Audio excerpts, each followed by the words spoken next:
Padre,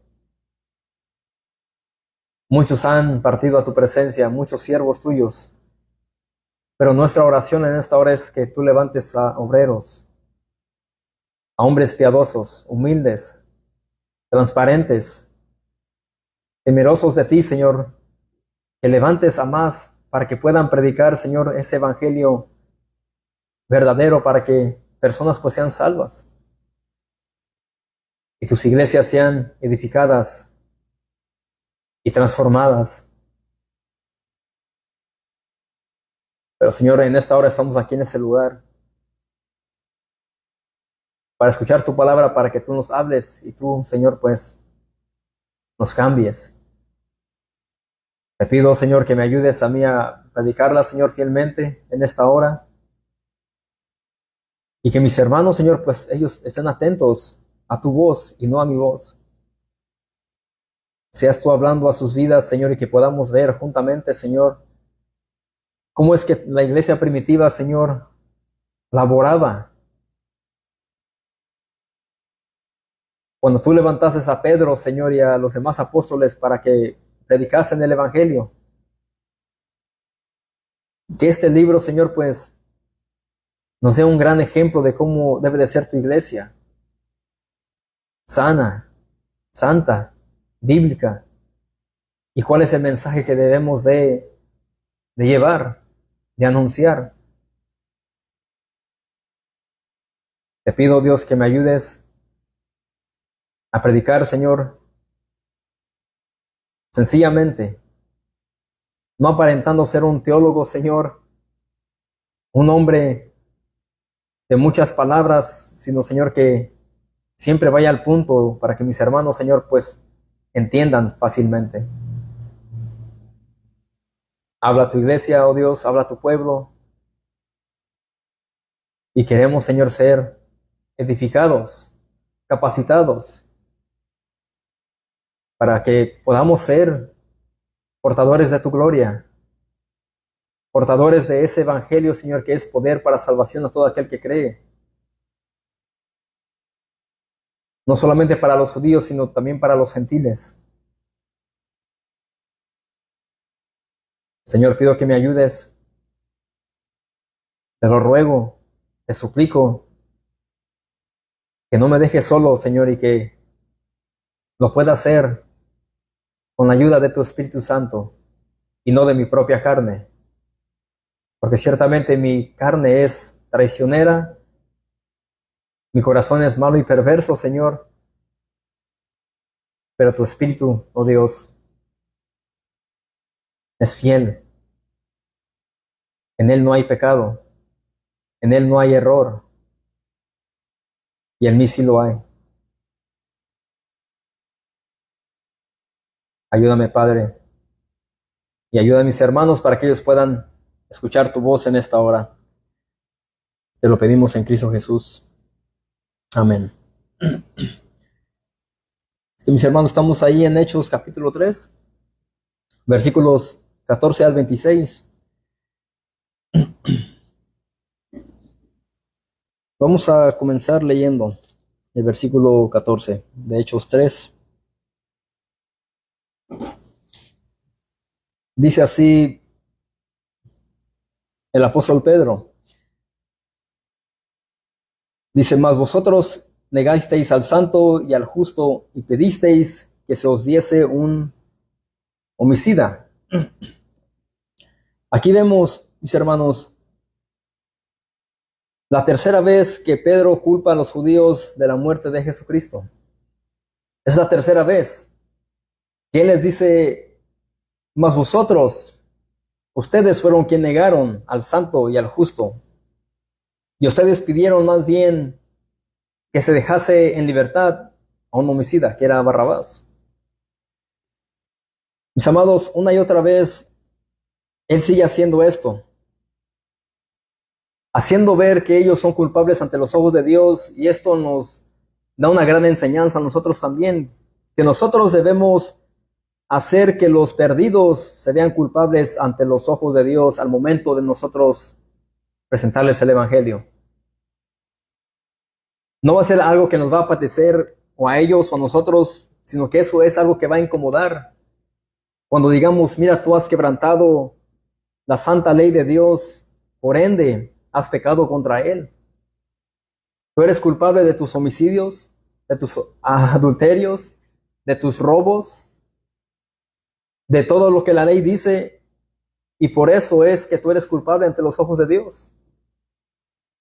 Es lo que Pedro sigue haciendo aquí, y es la tercera vez que él hace esto. Vosotros habéis matado, vosotros habéis negado. Ustedes pidieron más bien a un homicida que se dejara en libertad, y ustedes pidieron a Cristo para que fuese ¿qué? Crucificado. Aquí vemos que Pedro, él es constante. Quizás en él había nervios, temor. Quizás diría, aquí me van a matar a mí por hablarles acerca de esto y hacerles ver que ellos son culpables ante los ojos de Dios. Pero ahí vemos que él era más bien fiel a quién, a Dios o al hombre. ¿A quién quería él agradar ahí? Ahí estaba agradando a Dios. Versículo 16 dice, perdón, el 15. Y matasteis al autor de la vida. Así que no solamente ustedes lo negaron ni pidieron a un homicida, sino que ahora y matasteis al autor de la vida, a quien Dios ha resucitado de los muertos, de lo cual nosotros somos testigos. Aquí vemos que él dice, ustedes son cómplices, son culpables, mataron al autor de la vida. Y aquí vemos en mi Biblia que el autor, la palabra autor está con una A mayúscula. Eso significa que Jesús es ¿quién? Es Dios. La Biblia dice que Dios es quien da la vida, Dios es quien la quita. Y aquí vemos que él dice, ustedes mataron al autor de la vida. Jesús es Dios. Es una doctrina esencial que nosotros debemos de aprender, saber y siempre defender como cristianos. Que creemos en un Dios trino, Padre, Hijo y Espíritu Santo.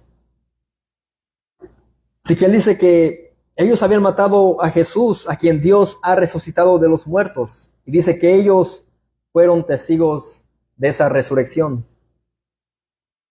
Él sigue hablando aquí de Jesús una y otra vez.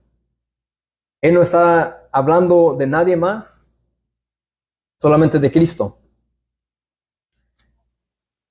Versículo 16 dice, y por la fe en su nombre a este que vosotros veis y conocéis, le ha confirmado su nombre, y la fe que es por él ha dado a este esta completa sanidad en presencia de todos vosotros. Hermanos, recuerden que Pedro todavía está tratando con los judíos acerca de la sanidad del hombre cojo de nacimiento. No olvidemos el contexto. Ellos estaban maravillados porque Pedro, pues en ese momento le dijo, no tengo oro ni plata, pero lo que tengo te lo doy en el nombre de Jesucristo. Levántate y anda.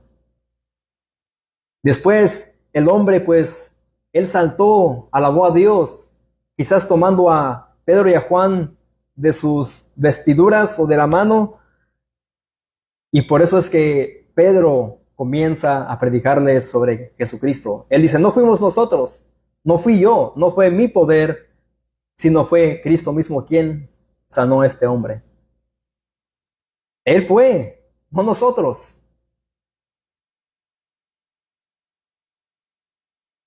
Pedro les dice que la fe en Jesucristo es la que ha traído la sanidad a este hombre que estaba paralítico. Pero ahora anduvo por el poder de Dios. Él pudo saltar de gozo.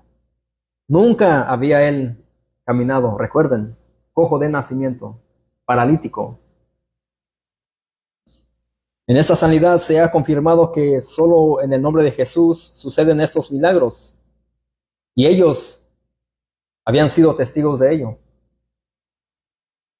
Los oyentes de Pedro habían sido testigos de la sanidad, del milagro hecha por Cristo en la vida de este hombre cojo. Ustedes han visto, pero no fuimos nosotros. Fue Dios quien nos sanó. Versículo 17 dice, mas ahora, hermanos, sé que por ignorancia lo habéis hecho. ¿Haber hecho qué? Ahorita vamos a ver. Como también vuestros gobernantes. Por ignorancia habían hecho qué?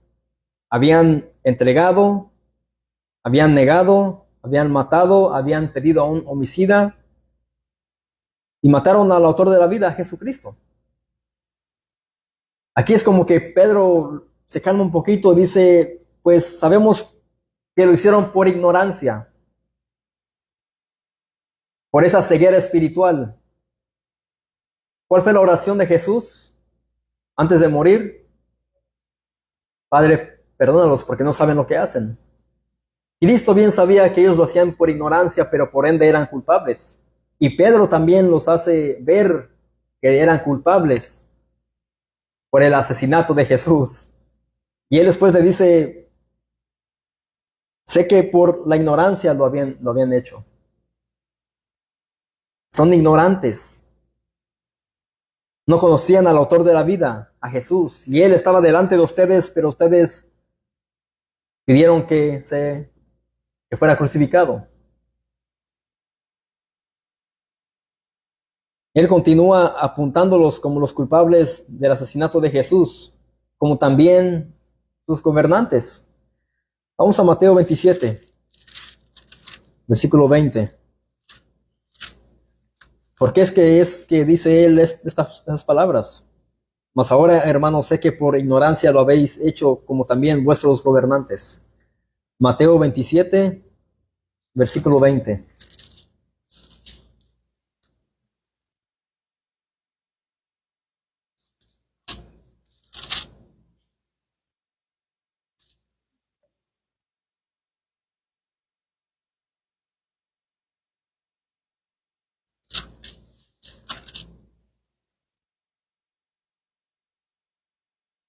Aquí es donde Jesús es sentenciado a muerte.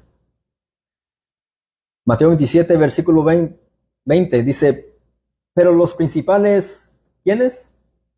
Sacerdotes y los ancianos persuadieron a la multitud que pidiese a Barrabás y que Jesús fuese muerto. Así que Pedro no solamente va ante el pueblo y les hace ver a ellos que son culpables de la muerte de Jesús, sino que él también va en contra de los principales sacerdotes y los ancianos. Ellos también son culpables. ¿Por qué? Ellos, ¿qué es lo que hicieron? Persuadieron a la multitud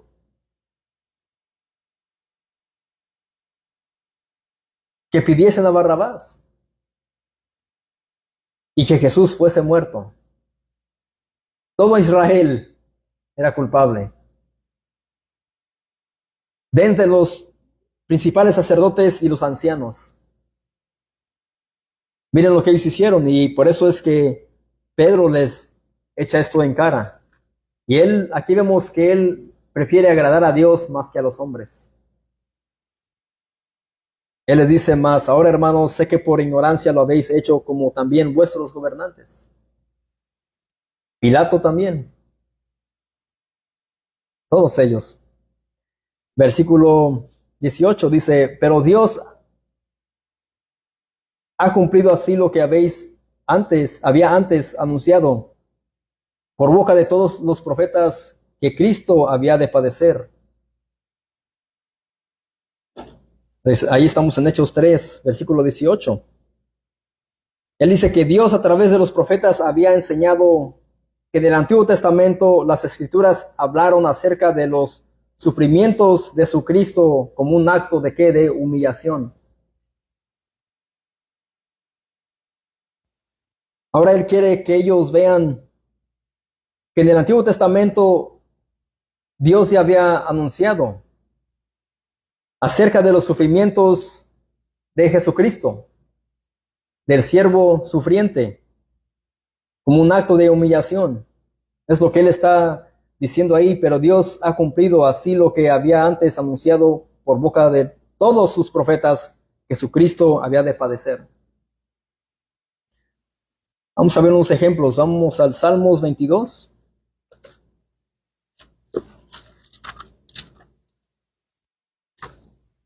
solamente unos ejemplos de muchos acerca de los sufrimientos de Cristo que habían anunciado los profetas. Salmos capítulo 22, versículos 7 al 8. ¿Estamos ahí? Y sobre el capítulo 22 se titula Un grito de angustia y un canto de alabanza. Pero dice el versículo 7 y el 8. Todos los que me ven me escarnecen, dice, o se burlan, se mofan de mí. Estiran la boca, menean la cabeza, diciendo, se encomendó a Jehová, líbrele él, sálvele, puesto que en él se complacía. Aquí vemos que el salmista está quizás sufriendo lo mismo que Cristo sufrió cuando él era perseguido por sus enemigos, pero mis amados, esto está hablando también aquí lo que sucedía con Cristo. Al momento de él ser quizás arrestado, después cuando él tuvo que llevar la cruz hacia el Calvario, al momento de ser crucificado, quizás muchos estiraban sus bocas. ¿En qué manera? Sonriéndose. Una sonrisa maléfica, diabólica. Y aquí vemos la depravación total del ser humano, mis amados, que al ver cómo es que Cristo era tratado, maltratado, esta gente todavía se atrevía a reírse, a estirar la boca, a menear la cabeza como diciendo, pobre imbécil, pobre ignorante. ¿Para qué decir que es el rey de los judíos y mira su condición? Ahora él ha sido arrestado, ahora tiene que llevar su cruz para ser crucificado. Pobre.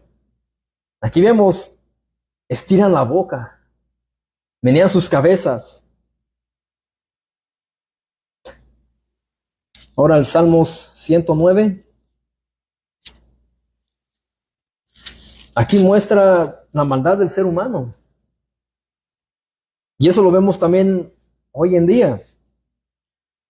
Salmos 109, versículo 24 y 25.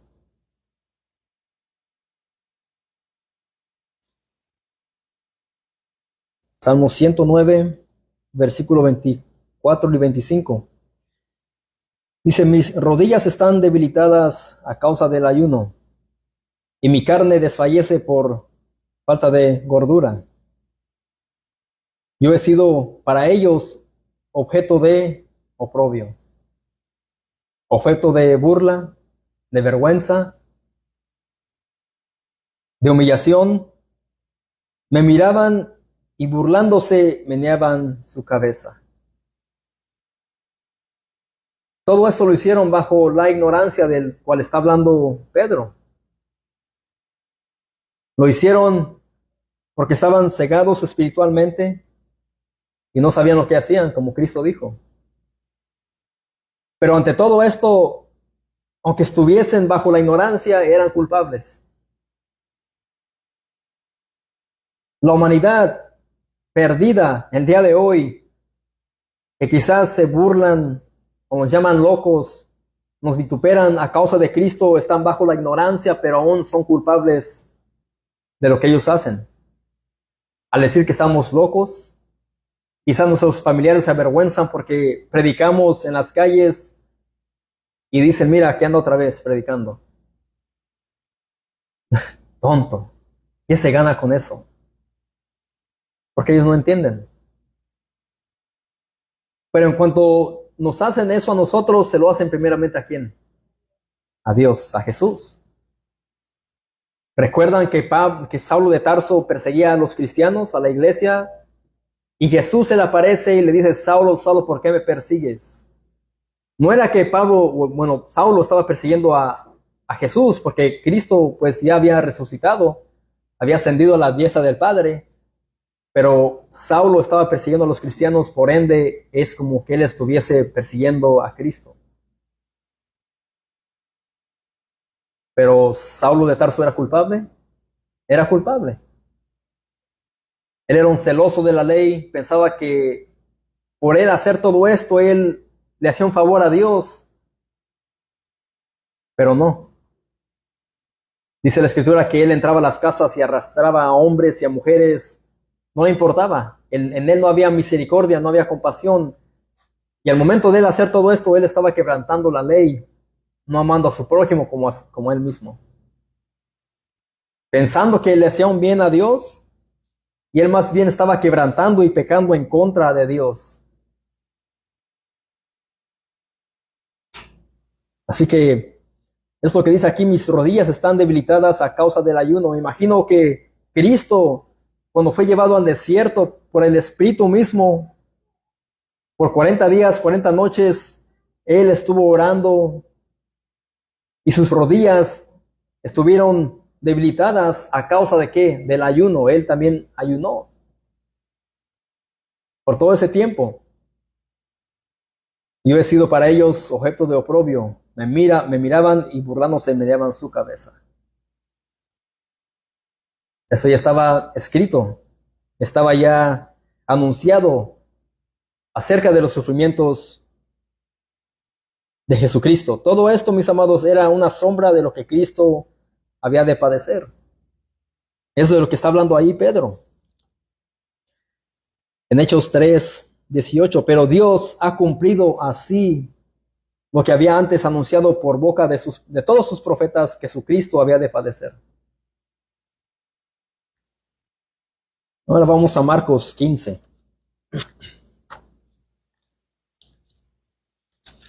Marcos 15, versículos 27 al 32.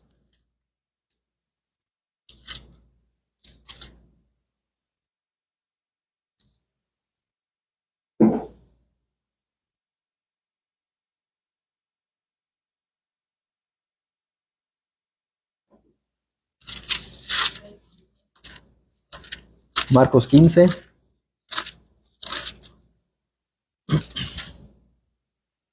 Versículos 27 al 32.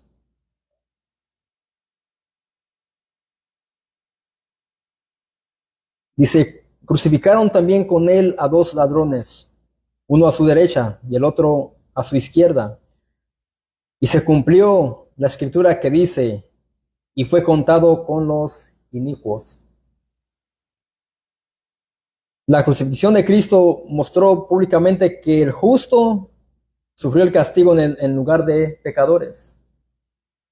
Él había sido crucificado y contado con los impíos, con los transgresores de la ley. Él era contado como otro homicida, otro ladrón, al igual que estos dos malhechores, que estaba uno a su derecha y otro a su izquierda. Él era contado con ellos también. Versículo 29, y los que pasaban le injuriaban, meneando la cabeza.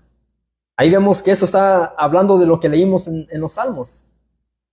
Ahí se había cumplido eso, es lo que dice ahí en el versículo 28, y se cumplió la escritura que dice que él sería contado con los inicuos, y los que pasaban le injuriaban, meneando la cabeza y diciendo: va, tú que derribas el templo de Dios y en 3 días lo reedificas, sálvate a ti mismo y desciende de la cruz. Aquí vemos que ellos decían esto en forma de ¿qué? De burla. Mientras que Jesús era crucificado por su supuesta blasfemia, aquellos quienes lo condenaban estaban ahí blasfemando y burlándose de él. Ellos creían que a lo que Cristo se estaba refiriendo era que él iba a reedificar un templo físico, pero él se refería al cuerpo físico. Él estaba hablando de cuando él iba a resucitar, que ese cuerpo iba a ser reedificado.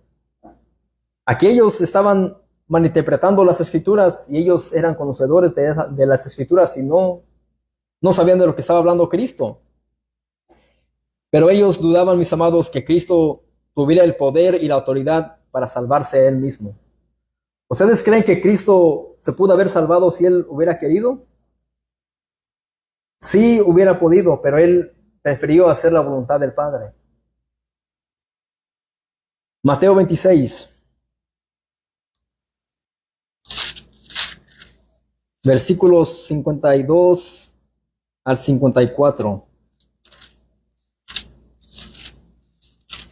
Mateo 26, versículos 52 al 54.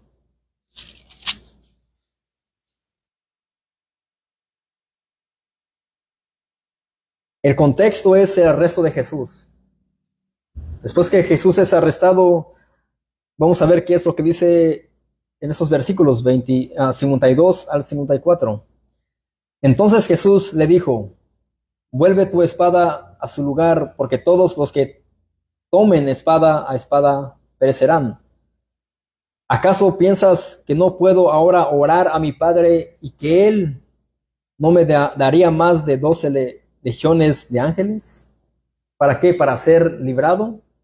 Cristo, mis amados, aquí había sido arrestado. Aquí ya Judas lo había traicionado y lo había entregado. Y Pedro, pues él quiere defender a Jesús con una espada. Y por eso es que Cristo le dice: vuelve tu espada a su lugar, porque todos los que tomen espada a espada perecerán. Y él le dice a Pedro: ¿acaso no piensas tú, Pedro, que yo puedo orar a mi Padre y Él me pueda enviar a 12 legiones de ángeles para que me liberen? ¿A cuánto equivale 12 legiones de ángeles? 72,000 ángeles. 72,000 angels. Para que entiendan los niños. Él dice: si yo hubiese orado a mi Padre Celestial, Él hubiera mandado a todos estos ángeles para que me libraran de los sumos sacerdotes, de los soldados. Entonces, esos hombres ahí en Marcos 15 le dicen esto a Cristo, lo que acabamos de leer. Le dicen: va, tú que derribas el templo de Dios y en 3 días lo reedificas, sálvate a ti mismo y desciende de la cruz. Es como diciendo: tú dices que tienes ese poder para reedificar el templo de Dios en 3 días. ¿Y cuántos años tomó para edificar ese templo? No recuerdo, pero fueron muchos años para hacer un templo. Y aquí vemos que ellos pues se burlan de él y dicen: ¿te crees capaz lo suficiente para hacer eso? Pero sálvate a ti mismo. Cristo bien lo pudo haber hecho, pero no quiso. Él hizo la voluntad del Padre. Para poder Él que morir en la cruz, para que pecadores pudiesen ser salvos a través de la fe en Él.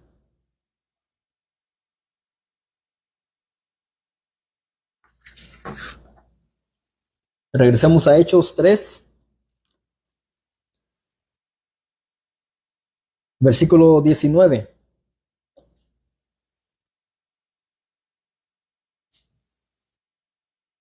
Después que Pedro dice: bueno, todo esto se había cumplido, lo que Dios antes había anunciado por boca de todos sus profetas, que Jesucristo había de padecer. Después dice el versículo 19: así que arrepentíos y convertíos.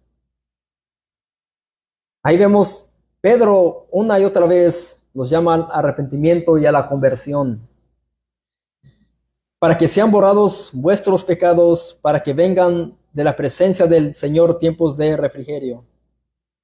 Y Él envía a Jesucristo, que os fue antes anunciado.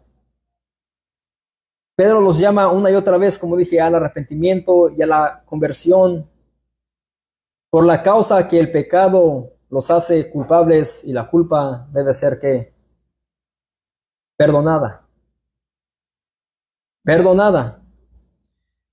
Aquí vemos que Pablo es paciente, persistente, constante en hacerlos ver a ellos como culpables ante los ojos de Dios. Y él otra vez les dice, arrepentíos y convertíos. Ese es un mensaje de urgencia. En ese entonces lo era y hoy en día creen que lo es. Sigue siendo un mensaje de urgencia. Debe de ser algo que nosotros debemos de anunciar, mis amados. Ser pacientes, constantes, persistentes al momento de predicar el Evangelio. Hermanos, el agua es capaz de romper una roca o darle una forma. Esto se ha dicho por muchos científicos. Las rocas han cambiado de su forma natural por causa de la lluvia, del clima, pero el agua es capaz de romper una roca o darle otra forma, no por la fuerza, sino por la constancia que cae en una roca. Bueno, el deseo de Pedro es que su mensaje haga lo mismo. El deseo de Pedro es que Dios obre en los corazones de estos pecadores y Dios mismo cambie sus corazones. Que cambie sus corazones de piedra y los convierta en corazones de ¿qué? De carne. Pedro bien sabía que Dios era el único que puede hacer esto. ¿A través de qué? De la predicación de su palabra, del mensaje de la culpabilidad de ellos, porque ellos habían negado, entregado, matado y habían ellos pedido a un homicida en lugar de Cristo. Él aquí es lo que quiere. Él es paciente al momento de culparlos de su pecado. Él, aunque quizás no miró resultados o no miró a personas diciendo, mira, soy culpable, Señor Dios, perdóname. Él no miró quizás esto de parte de los oyentes, pero él fue constante. Nosotros debemos de hacer lo mismo.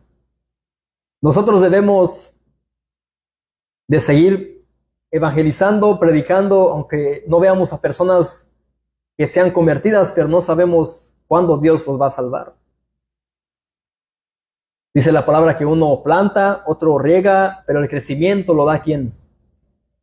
Dios. Dios es quien va a salvar a los pecadores. Dios es quien va a hacer la obra, porque siempre oramos, Dios obra en mis familiares, obra en tal amigo, tal persona. Esa es nuestra oración. Y eso, mis amados, claramente nos hace ver que es Dios quien hace la obra. La salvación depende de Dios, no del hombre. Sí, el hombre es responsable de él arrepentirse y convertirse, pero ¿quién hace la obra? Es Dios. Es Dios quien hace todo. Pero primero, aquí vemos que Él les dice, arrepentíos y convertíos para que sean borrados vuestros pecados, para que vengan de la presencia del Señor tiempos de refrigerio. Aquí vemos que Él hace esta invitación, no un llamado. Y les dice que de ese llamado pues vendrán tiempos de gozo y de paz a través de Cristo. ¿Y cuál es esa gran bendición al hacer esto? Que en la segunda venida de nuestro Señor Jesucristo, aquellos que se arrepientan y tengan la fe en Cristo, ellos van a entrar a un descanso eterno. Aquellos que se arrepientan y sean convertidos y pongan su confianza completa en Cristo, ellos, mis amados, podrán entrar en el descanso eterno, en la vida eterna. Eso es lo que Pedro quiere. Ese debe ser nuestro deseo también, de que personas sean salvas. Predicar pacientemente, constantemente, para que otros se salven, no para nuestro propio beneficio, como lo hacen muchos predicadores, que ellos hacen todo esto para sus propias ganancias. Quieren que sus congregaciones se llenen. ¿Para ellos qué? Pedirle los diezmos, Y después de un diezmo, vamos a levantar una ofrenda, mis hermanos.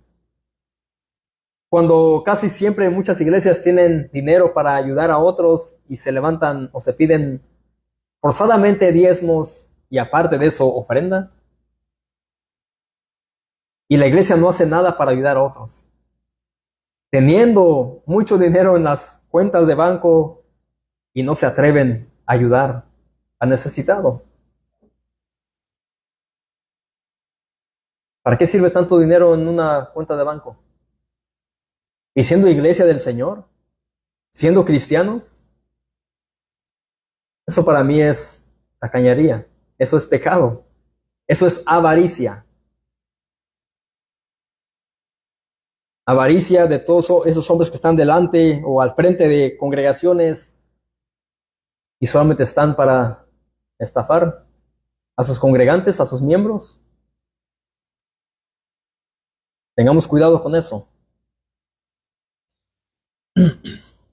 Versículo 21 dice: a quien de cierto es necesario que el cielo reciba hasta los tiempos de la restauración de todas las cosas, de que habló Dios por boca de sus santos profetas que han sido desde tiempo antiguo. Aquí Pedro continúa y dice que ese Jesús, aquel que había muerto, ha ascendido a los cielos y estará ahí hasta el gran día de la restauración. En el versículo 13, ahí de Hechos 3, Pedro comenzó hablando sobre el Dios de Abraham y de Isaac y de Jacob, el Dios de nuestros padres. ¿Qué es lo que él hizo? Ha glorificado a su Hijo Jesús, a quien vosotros entregasteis y negasteis delante de Pilato cuando éste había resuelto ponerle en libertad. Ahí vemos que él había comenzado a hablar acerca de Abraham, pero después a lo terrenal, y prosigue hablando del ministerio celestial de Cristo. Pedro termina mirando a lo más grande que se aproxima en la línea de tiempo en la historia de la redención, el tiempo de restaurar todas las cosas en el reino de Dios. Cuando Cristo venga, pues allí todo será restaurado. Incluso dice la palabra que los muertos en Cristo, ¿qué va a suceder con ellos? Resucitarán. Y los cuerpos de todos los creyentes serán, ¿qué? Glorificados. Porque nada inmundo puede entrar a la presencia del Señor, al cielo. Nada inmundo puede entrar. Tenemos que ser glorificados, transformados. Esa es nuestra esperanza. Él les dice, mis hermanos, a sus oyentes, que esta es la ventana de la oportunidad para el arrepentimiento, perdón y para una nueva experiencia de una comunión con Dios mediante Cristo. Mediante Cristo solamente. Una esperanza para poder tener una comunión íntima, verdadera, genuina, santa, con el Dios creador de todas las cosas, mediante ¿quién? Mediante Cristo. No es a través de una religión, de una denominación, no es a través de María, de los santos, es a través de Cristo. Y aquí vemos, mis hermanos, que estos hombres se propusieron predicar siempre ¿a quién? A Cristo. Eso debemos hacer también nosotros. Predicar siempre a Cristo. Y por si no están convencidos de esto, Pedro ahora va a citar lo que Moisés dijo acerca del gran profeta Jesús. Versículo 22 dice: porque Moisés dijo a los padres: el Señor vuestro Dios os levantará profeta de entre vuestros hermanos, como a mí. A él oiréis en todas las cosas que os hable. Ahí vemos que incluso Moisés anunció o habló acerca de quién, de Jesús. De Jesús, y él les dice que el Señor vuestro Dios iba a levantar un profeta de entre vuestros hermanos, como a mí, como a él. Dice: a él oirán en todas las cosas que él hable. En todas las cosas que él hable. ¿Y de ese profeta de quién está hablando? De Cristo. El gran profeta de profetas.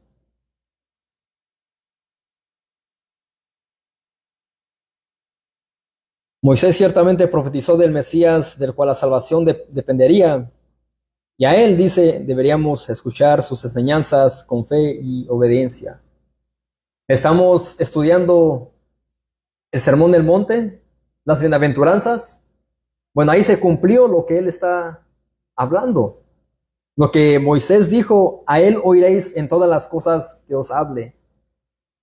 Y sus discípulos, ellos comenzaron a escuchar sus enseñanzas, sus consejos, sus mandamientos. Y eso también es para nosotros. Por eso es que estamos estudiando las bienaventuranzas, el Sermón del Monte, los jueves. Versículo 23 dice: y toda alma que no oiga a aquel profeta, a Jesús, será desarraigada del pueblo. Eso también está dicho en Deuteronomio 18, que también lo que dijo Pedro en el versículo 22 también está en Deuteronomio capítulo 18, versículo 15 al 19. Todo lo que está hablando Pedro está citado en el Antiguo Testamento. Está en la ley, en el Pentateuco, en lo que Moisés escribió. Allí está. Y ahí vemos que él otra vez tiene que llevarlos a ellos al Antiguo Testamento para hacerles ver que los profetas siempre hablaron de Cristo, de sus padecimientos, de Cristo. Dice pues ahí, todo aquel que no oiga a este gran profeta serán puestos aparte, separados de Dios mismo, a la condenación eterna.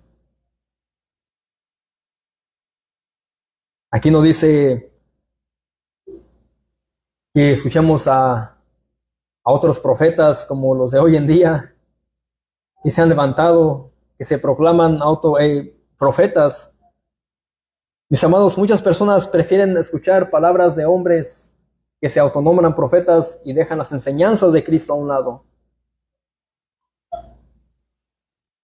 Y van a esas conferencias, van a estas aniversarios, a vigilias, y ellos van más bien esperando que Dios supuestamente les hable a través de estos hombres y no están estudiando las Escrituras y aprendiendo más acerca de las enseñanzas de Cristo. Esto es triste. Eso es algo peligroso. Que aún cristianos están dependiendo más bien de estos nuevos profetas que se han levantado y no están en las Escrituras. Y han dejado al Santo de Israel. Han dejado las enseñanzas de Cristo por palabras o mensajes proféticos de nuevas revelaciones.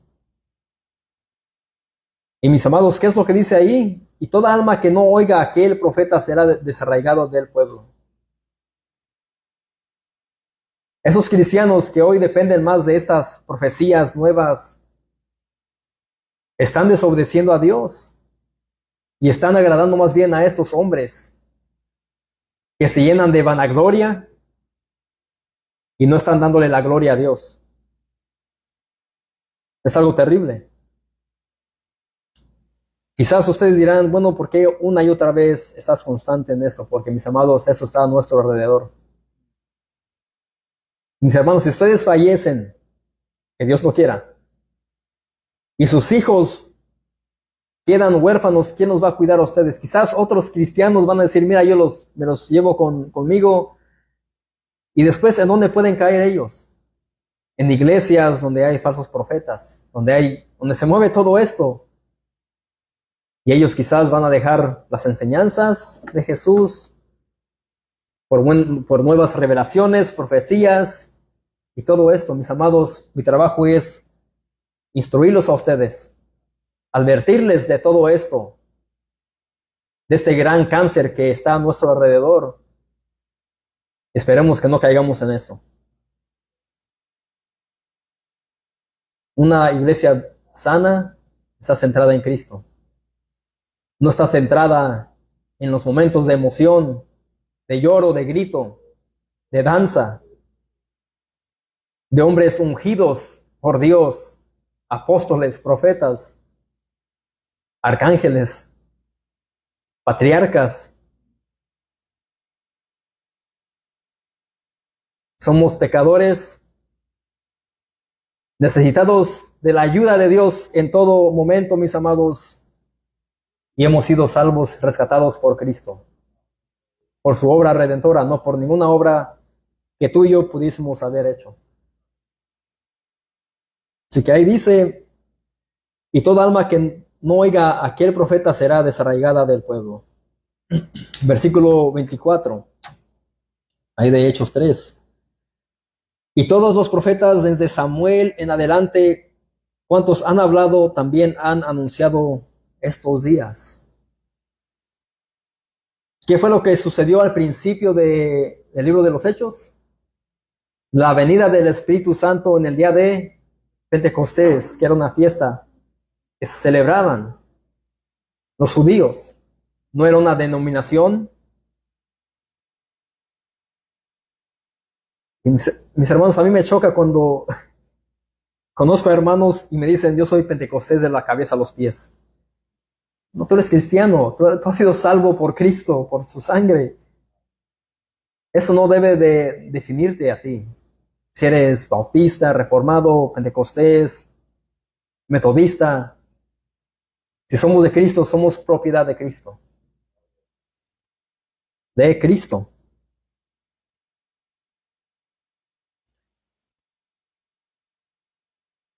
Así que no solo Moisés había hablado del Mesías, sino todos después de Samuel en adelante.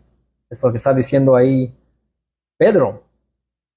Mis hermanos, nosotros hacemos la labor de un profeta, mas ese oficio no aplica para nosotros. Al momento de nosotros predicar de Cristo, estamos nosotros haciendo la labor de un profeta. Tal y como Isaías, Jeremías, Daniel, Nehemías, todos ellos, Joel, Jonás, ellos predicaron el arrepentimiento y nosotros también debemos de predicar el arrepentimiento, así que estamos haciendo la labor de un profeta, mas ese oficio no aplica para nosotros. ¿Estamos de acuerdo? Amén. No podemos decir somos profetas porque predicamos. Solamente somos siervos del Dios Altísimo. Servimos a Dios. No nos servimos a nosotros mismos. Al momento de anunciar arrepentidos y convertidos, estamos sirviendo a los incrédulos, trayéndoles ¿qué? Después de mostrarles la ley, el juicio de Dios, después les vamos a mostrar ¿qué? La gracia. Es lo que Pedro está haciendo aquí. Él les dice arrepentidos y convertidos, y después dice para que sean borrados vuestros pecados. En el versículo 19, para que vengan de la presencia del Señor tiempos de refrigerio. Él ahí está yendo de la culpa a la gracia. Él está diciendo si se convierten y se arrepienten, pues sus pecados se les serán borrados. Esa es una forma de servir. Servirles a los incrédulos, mis amados, anunciando el Evangelio de Jesucristo. Lucas 16:16 dice, la ley y los profetas eran hasta Juan. ¿Cuál Juan? Juan el Bautista. Juan el Bautista fue el último varón que anunció al Mesías y él tuvo el privilegio no solo de verlo ocularmente, sino también de ¿qué? De bautizar al Mesías. Él tuvo el gran privilegio de, mis amados, anunciar el Mesías, de verlo ocularmente y bautizarlo. Es lo que dice Lucas 16:16. La ley y los profetas eran hasta Juan. Después de ahí, la gracia. La gracia inmerecida de parte de Dios para los incrédulos, para los impíos, para los pecadores. Mis hermanos, me encanta predicar de Cristo. Cristo es el todo. Así que es lo que está diciendo ahí Pedro. Y todos los profetas desde Samuel en adelante, cuantos han hablado, también han anunciado estos días. Estos días. Versículo 25-26. Vosotros sois los hijos de los profetas, les dice Pedro a sus oyentes, y del pacto que Dios hizo con nuestros padres, diciendo a Abraham, en tu simiente serán benditas todas las familias de la tierra. Y a vosotros primeramente Dios, habiendo levantado a su Hijo, lo ha enviado para que os bendijese, a fin de que cada uno se convierta de su maldad. Mis hermanos, el pueblo de Israel físico creía que a través de ellos se iba a cumplir el cumplimiento de la promesa hecha a Abraham. Pensaban que de la nación de Israel, por medio de ellos, iba a venir el cumplimiento de la promesa hecha a Abraham. Pero Pedro les dice que sería por medio de ¿quién? De su simiente, de Jesucristo. En él serían benditas todas las familias de la tierra por medio de la fe. Pedro les deja en claro que las bendiciones no venían solamente por ser descendientes de Abraham, sino por Cristo. Vamos a Romanos 9. A ver qué es lo que dice el apóstol Pablo. Romanos 9, versículos 6 al 8.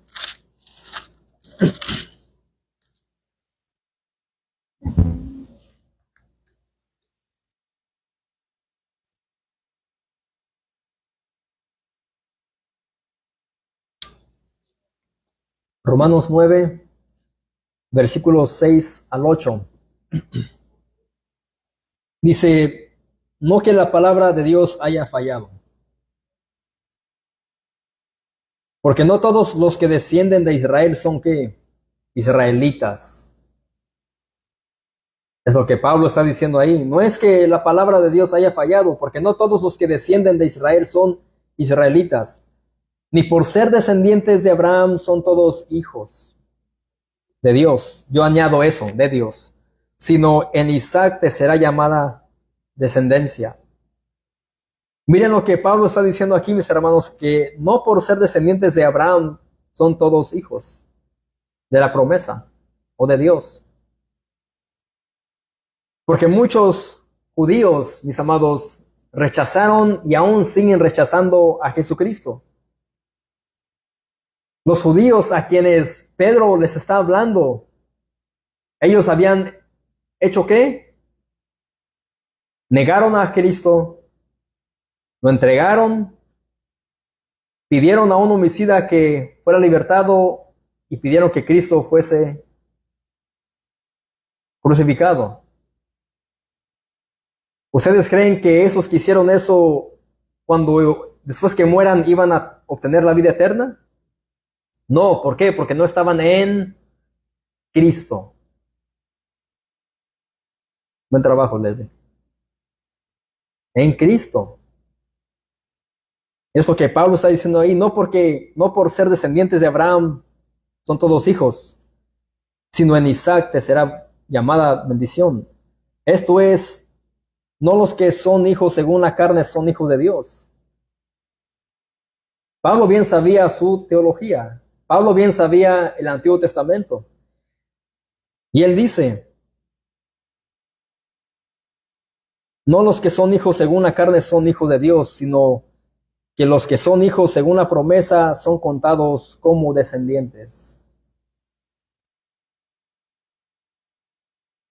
Mis hermanos, tú y yo, porque hemos creído en Cristo y hemos sido pues convertidos por el poder de Dios. No somos judíos, pero ahora somos adoptados como hijos de Dios. Ahora somos parte de la familia de la fe. No somos parte de la familia de la fe en la nación de Israel.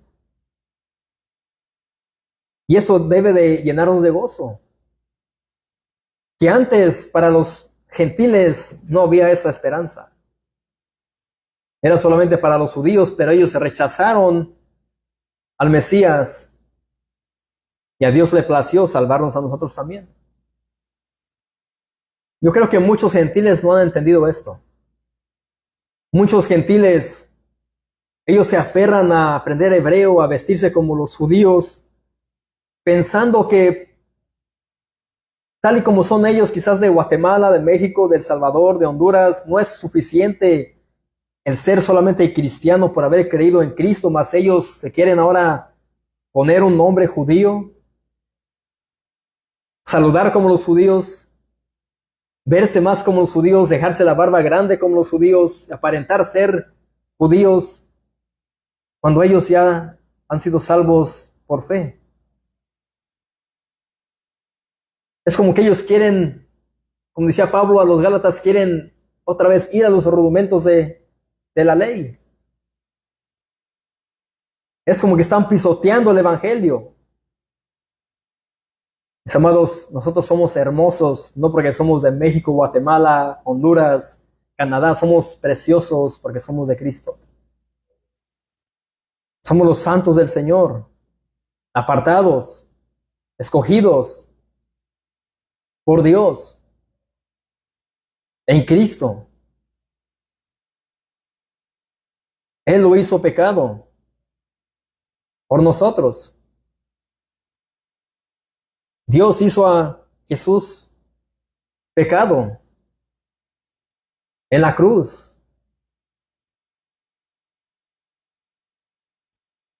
Y Pablo bien sabía esto, y él está hablando aquí también con los israelitas. Esto es, no los que son hijos según la carne son hijos de Dios. Es como si él dijera, me disculpan, me perdonan, pero les tengo que decir la verdad. No porque ustedes sean israelitas significa que sean hijos de Dios, sino que los que son hijos según la promesa son contados como descendientes. Es lo que Pedro está ahí diciendo. Vosotros sois los hijos de los profetas y del pacto que Dios hizo con nuestros padres, diciendo a Abraham, en tu nombre, en tu simiente serán benditas todas las familias de la tierra. A vosotros primeramente Dios, habiendo levantado a su Hijo, lo envió para que os bendijese. Pedro bien sabía que la bendición venía a través de Cristo solamente. No a través de los profetas, no por ser de la nación de Israel, a fin de que cada uno se convierta de su maldad. Ahora otra vez, en medio de todo esto, él le dice, a fin de que cada uno se convierta de su maldad. Pero aquí vemos que Pedro los está llevando de la culpa a la gracia. Y eso es algo fundamental. Así es como se debe de evangelizar. Hacerles ver que son culpables ante los ojos de Dios y después mostrar la gracia, el gran amor de Dios para los impíos y decirles, ¿qué debes de hacer tú, mi amigo? Tú debes de arrepentirte y creer en Jesucristo para la salvación de tu alma. Arrepiéntete de tus pecados y cree en Cristo. Es lo que Pedro está haciendo aquí. Es tan simple como eso. Hermanos, el propósito del mensaje de Pedro para poder llevar a sus oyentes de la culpa a la gracia es lo que él está haciendo aquí, es el propósito de su mensaje. Esto se refiere al proceso espiritual y psicológico de dejar atrás el sentimiento de la culpa y abrazar el perdón y la bondad divina de Dios. A menudo a través de la confesión de errores. El arrepentimiento y la aceptación del sacrificio de Jesús en el cristianismo es quien libera del pecado y permite una vida nueva. Ese es el propósito. Hacer ver el pecado del pecador, hacerle que Dios sienta, lo haga sentir el peso de su pecado, su culpabilidad. Pero después, mis amados, pues que se arrepientan y que ellos puedan encontrar y ver la bondad, la misericordia de Dios en nuestro mensaje. Que se arrepientan de su maldad, que se conviertan a Cristo.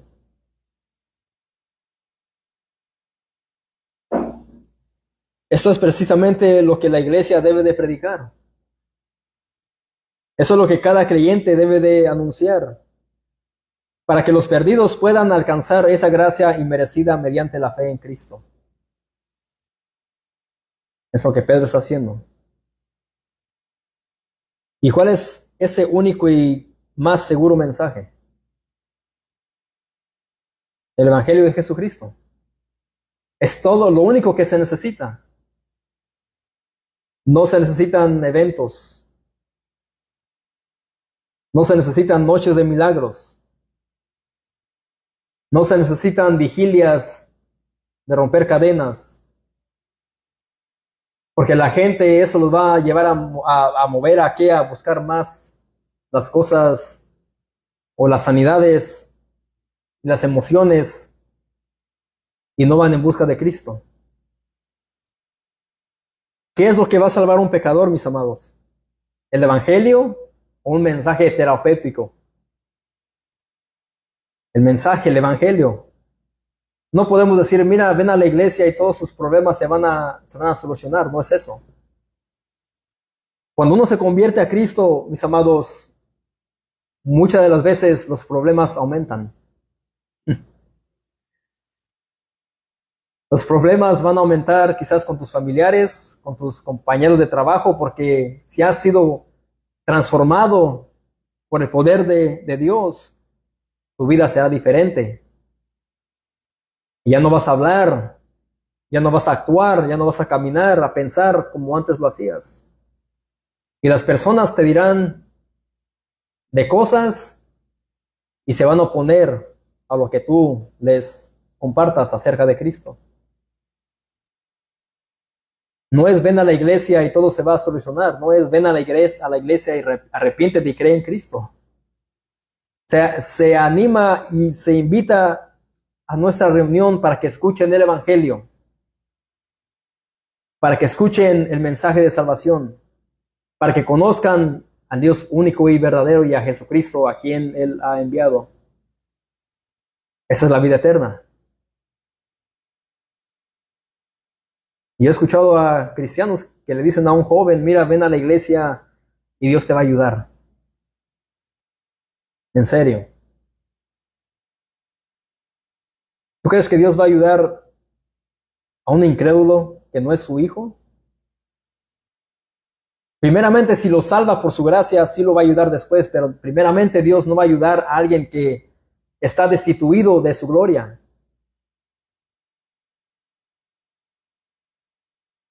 Yo sé que hay personas quebrantadas, mujeres quebrantadas, mujeres solteras, hombres quizás también que están pasando por depresión, pero no es ven a la iglesia y Dios te va a ayudar.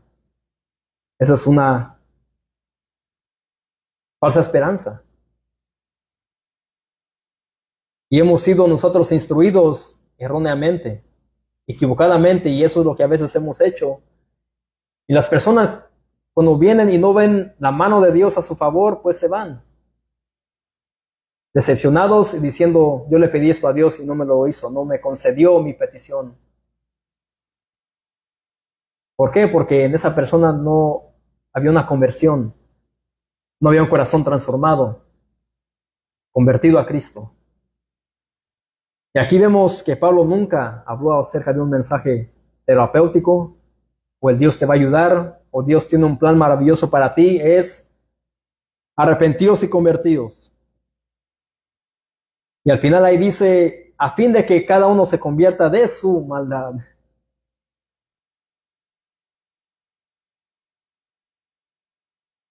Vean mis hermanos que desde el principio este fue Esto fue lo que la iglesia primitiva predicó, defendió y se aferró a ello. Eso es lo que la iglesia siempre anunció, mis amados.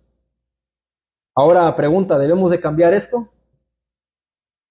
¿Debemos de cambiar el mensaje que la iglesia primitiva pues predicó, defendió y se aferró a ello? ¿Debemos cambiarlo nosotros? No debemos, porque eso es lo que le agrada a Dios. Si Dios dijo, prediquen esto, si Cristo dijo, prediquen esto, de esta forma, de este modo, no debemos de cambiar el mensaje de salvación. Porque entonces no sería el mensaje de salvación. Puede ser un mensaje de perdición para muchos. Así que aquí vemos a Pedro que los lleva de la culpa a la gracia. Oremos.